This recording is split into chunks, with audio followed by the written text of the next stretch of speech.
गृह मंत्री अमित शाह ने नक्सल मुक्त भारत का ऐलान कर दिया और इसके बाद छत्तीसगढ़ भी नक्सल मुक्त हो गया। और आज छत्तीसगढ़ के मुख्यमंत्री विष्णुदेव साय ने प्रधानमंत्री नरेंद्र मोदी से मुलाकात की। हमारे साथ हैं विष्णुदेव साय।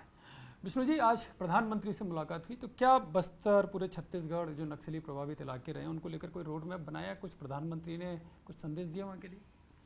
आज हमारे देश के यशस्वी प्रधानमंत्री आदरणीय श्री नरेंद्र मोदी जी से मुलाकात हुई और उनको हम 3 करोड़ छत्तीसगढ़ की जनता की तरफ से जो उनके आशीर्वाद से, माननीय गृह मंत्री के आशीर्वाद से, जो बड़ी मात्रा में वहाँ पर नक्सलवाद था, हमारे जवानों के अदम्य साहस के कारण समाप्त कर पाने में सफल हुए हैं।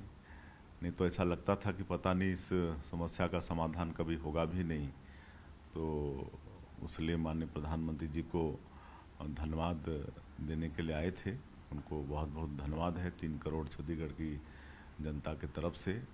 और उनको हम सारी बात बताए भी कि आगे किस तरह से अभी 2 साल में विकास वहाँ पर पहुँचाए हैं। नियत नेलानार योजना के माध्यम से हम लोग एक योजना वहाँ पर चला रहे हैं, नियत नेलानार। ये गोंडी भाषा में है और इसका हिंदी अनुवाद है आपका सुंदर गांव।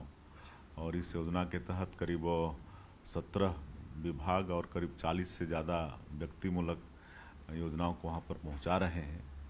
जहाँ कभी नक्सलियों का एक छत्र राज हुआ करता था, आज नक्सलवाद समाप्त होने के बाद और पहले भी हम लोग लड़ाई के साथ साथ ही विकास वहाँ पर पहुँचाना शुरू कर दिए थे नियत नेलानार योजना के माध्यम से।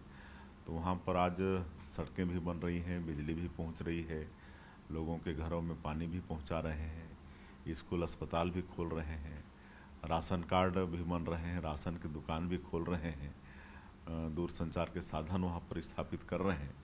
तो इस तरह से विकास पहुँचा रहे हैं। और आगे भी हम लोग जो आत्मसमर्पित लोग हैं उनका स्किलिंग करके उनको रोज़गार से जोड़ने का काम करेंगे।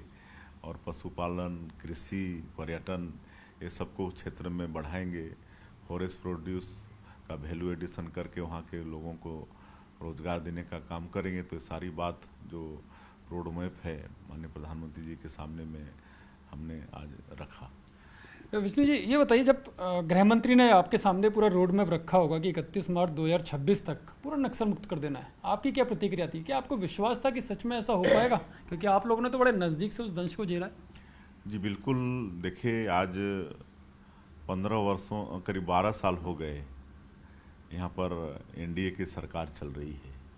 और माननीय श्री नरेंद्र मोदी जी जो आज विश्व के सर्वाधिक लोकप्रिय नेता हैं, और माननीय गृह मंत्री श्री अमित शाह जी, इन्होंने जो कहा है उसको पूरा किया है। तो जब आपके मन में कुछ तो संशय रहा होगा। माननीय गृह मंत्री जी ने जब कहा कि 31 मार्च 2026 को पूरे देश से नक्सलवाद को समाप्त करना है, तो मुझे तो पूरा विश्वास था कि माननीय गृह मंत्री जी अगर बोल रहे हैं, अपने मुख से बोल रहे हैं, तो ऐसे नहीं बोल रहे हैं, सोच समझ के बोल रहे हैं। और हमें पूरा विश्वास था कि उनका जो संकल्प है वो अवश्य पूरा होगा।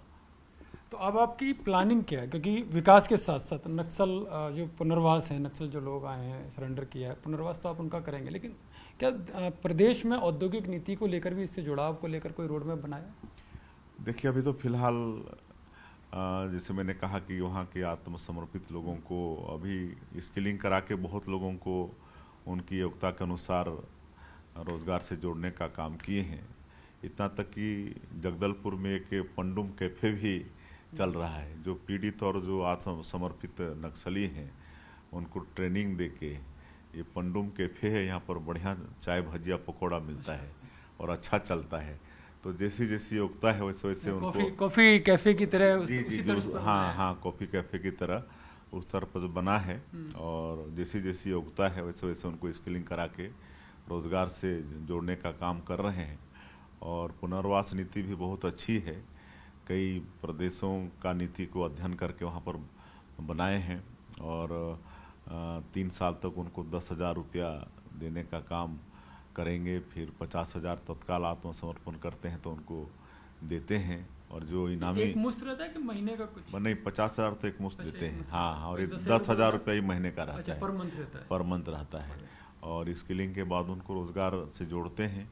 और अगर शहर में मकान बनाना चाहेंगे तो 4 डिसमिल ज़मीन, और गांव वापस जाना चाहेंगे तो वहाँ पर उनको 1 हेक्टर 2.5 एकड़ ज़मीन कृषि के लिए इस तरह से देने का काम कर रहे हैं। वहाँ पर पशुपालन को भी बढ़ाने के लिए 2-2 गायें देने का काम कर रहे हैं, वो भी देसी नस्ल का गिर और साहीवाल इस तरह से। और एनडीडीबी से समझौता हुआ है, राष्ट्रीय डेयरी विकास बोर्ड से, तो इसका भी अच्छा परिणाम देखने को मिल रहा है। पर्यटन की अपार संभावना है उस क्षेत्र में।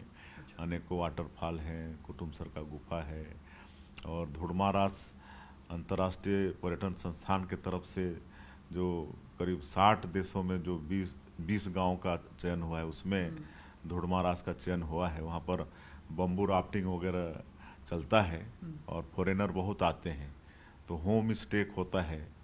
फॉरेनर जो आते हैं टूरिस्ट, वो मतलब होटलों को नहीं पसंद करके लोगों के घरों में रहना पसंद करते हैं। उनके साथ उठना बैठना, उनके साथ भोजन करना, उनके साथ खेतों में जाना, ये सब, तो उससे सीधे सीधे उस परिवार को आर्थिक लाभ होता है। तो हम लोग जो नई इंडस्ट्रियल पॉलिसी लाए हैं उसमें होम स्टे को भी शामिल किए हैं, और लोगों को और उनका कक्ष और बन जाए, कमरे और बन जाए, इसके लिए सहयोग कर रहे हैं। तो इस तरह से उस क्षेत्र में मत्स्य पालन को, पशुपालन को, इस सबको भी बढ़ा रहे हैं, और उनका जीविका कैसे पुख्ता हो इसकी सरकार चिंता कर रही है। और एग्रीकल्चर को भी वहाँ पर बढ़ाएंगे, और खेतों में पानी मिले इसलिए अभी इस साल 2 बृहद सिंचाई परियोजना देउरगांव और मटनार करीब 2000 करोड़ का स्वीकृत किए हैं, ताकि लोगों के खेतों में पानी पहुँचे और कृषि वहाँ पर आगे बढ़े। फॉरेस्ट प्रोड्यूस सैकड़ों तरह के वहाँ पर हैं, इमली है, सीताफल है, महुआ है, तो उनका भी वैल्यू एडिशन करा के जो वहाँ के हमारे बेटा बेटी हैं उनको रोज़गार से जोड़ने का काम, इस तरह से हर तरफ से वहाँ पर आर्थिक रूप से संपन्नता, इसकी चिंता सरकार कर रही है। जी, आप चिंता कर रहे हैं, लेकिन कभी कभी ऐसा होता है कि आप कर रहे हैं लेकिन फिर भी कुछ ऐसी ताकतें होती हैं कि वापस उनको फिर से उसी विचारधारा की तरफ ले जाएं, उसी सशस्त्र क्रांति की तरफ ले जाएं। क्या इसके लिए कोई विशेष तंत्र बनाया है कि नक्सली फिर से उसी धारा में ना लौटें? कोई विशेष तंत्र है? देखिए, लगातार सरकार उनके संपर्क में रहेगी और विकास को उन तक पहुँचाएगी, और निश्चित रूप से जब हम लोग उनसे बात करते हैं तो एक तरह से जो जीवन वो लोग जीते थे, नक्सली का जीवन, उससे वो उब भी चुके थे, लेकिन उनकी मजबूरी भी थी, काहे कि किसी चीज़ का ठिकाना नहीं रहता था। लेकिन आज विकास की मुख्यधारा से जुड़कर वो अच्छा अनुभव कर रहे हैं। और ये सब के लिए हम लोग पिछले समय बस्तर ओलंपिक कराए लोगों को विकास से जोड़ने के लिए। तो आपको सुन के भी आश्चर्य होगा कि इस साल 3,91,000 लोग भाग लिए बस्तर ओलंपिक में। उसके पहले साल 1,65,000 लोग भाग लिए थे, युवा लोग जी। और एक पंडुम भी कराए, बस्तर पंडुम, पिछले साल 47,000 भाग लिए थे, उसमें इस साल 54,000 भाग लिए युवा लोग। तो इस बात का प्रमाण है कि इनको मतलब ये नक्सली जीवन छोड़कर उनको विकास से जुड़ना है। और अब सब खुश हैं, अभी के परिवेश में लोग सब बहुत खुश हैं, और मुझे पूरा विश्वास है कि वो लोग फिर से नक्सलवाद की ओर फिर नहीं जाएंगे। विष्णु जी, आपका अभी दौरा हुआ पश्चिम बंगाल में चुनाव है, और ममता बनर्जी बड़ा टारगेट कर रही हैं बीजेपी वालों को, और उन्होंने अभी विवादास्पद बयान भी दिया है कि कहीं बीजेपी वाले चुनाव जीतने के लिए एक बार फिर से जो पहलगाम हुआ उसकी स्क्रिप्ट तो तैयार नहीं कर रहे बंगाल में।